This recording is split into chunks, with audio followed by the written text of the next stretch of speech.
If you grew up in a place like this, or even this, you were rich. Let me explain. When we were growing up in the Caribbean, we were told one thing over and over. You were poor and the real opportunities are abroad. But what if I told you that this was one of the biggest lies ever told to us? Let me break it down. We weren't just not poor, but we were rich in ways we didn't even realize. And as the years passed, that truth became glaringly obvious.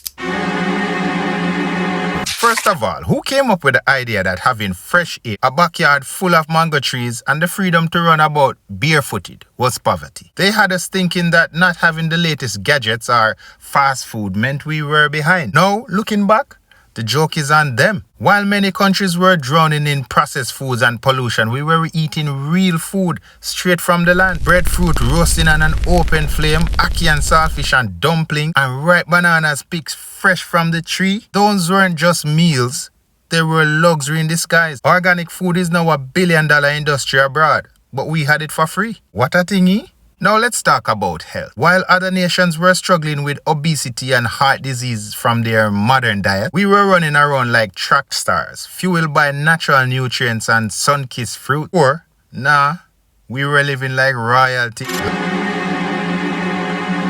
For years, the dream of leaving the Caribbean to the first world was sold to us like a ticket to paradise. Move to America or England and your life will be set, they said. But when many of us made the leap, we found out that the grass wasn't really greener, it was just colder. In the Caribbean, we woke up to the sounds of birds chirping and waves crashing. Well, not all of us, but most of us. While over there, abroad, it was alarm clocks and traffic jams. A live look at traffic. This is that annual shot we see every year. Life abroad isn't all it's cracked up to be. Believe me, high taxes and expensive rent. Rental prices have gotten so out of hand that people are renting out beds on their kitchen floor for almost $1,000 a month. Things are getting so bad that even new immigrants are starting to leave Canada because they can't afford to live here.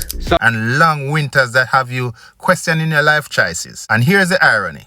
The same North Americans and Europeans who told us that their countries were better, they are the ones now flocking to buy beachfront properties in Jamaica, Barbados and St. Lucia. They are retiring in the same islands they told us to leave, sipping coconut water while we're there shivering in negative 15 degrees. This one stung the most because it made us feel like we had to leave to make something of ourselves. Sure, the Caribbean does have its challenges. Every place does. But what we didn't realize back then was how much potential the region held. And I think a lot of people right now still don't realize. Tourism is one of the biggest industries in the world. And guess what? We're living in the heart of it. People save their entire lives just to afford one vacation to places we call home. We grew up near beaches people would pay thousands just to see. Plus, we are surrounded by a culture that sells itself. And now as global conversations turn towards what they call sustainability and wellness, the Caribbean's natural resources and lifestyle are more valuable than ever. Listen, my friend, we had and still have what the world wants. Authenticity, warmth, and a connection to nature. No, they said we were missing out because we didn't have big theme parks and fancy malls. But ask anyone who grew up in the Caribbean and they will tell you our childhoods were magic. We didn't need video games. We had outdoor adventures. We made kites.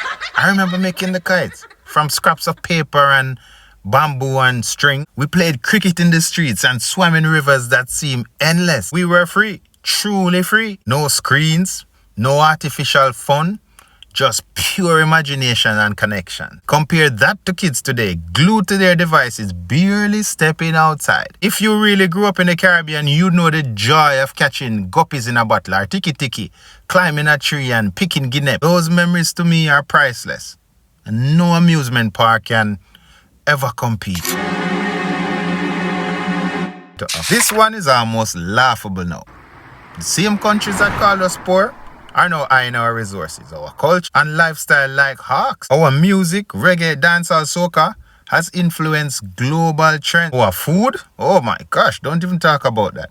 They're taking over kitchens worldwide, from jerk chicken to patties. Even our languages, even though so many people don't want to refer to them as languages. Are you crazy? But that's what we speak. the patois, the Creole, depending on the island you're from, they're being celebrated as unique cultures. Think about the way people in London talk these days. People in Toronto. The patois is such a major part of the way they talk these days that they're actually claiming it as their own. And let's not forget the millionaires buying up properties on Caribbean island. They've realized what we always had, and it's simple. A life filled with sunshine, flavor, and soul. My friend, that's priceless. The lies we were told about Caribbean life was never about us. They were about making us believe we need to leave to find value. But the truth is, my friend, we Caribbean people, we have always been rich. Rich in culture, rich in resources, rich in life. It's time we stop letting others define our worth and start embracing what we've always known deep down. If you look carefully, the Caribbean isn't just home. It's paradise. I hope our leaders can see this because so many of them have sold out. Drop your island's flag in the comments if you're representing your country's pride.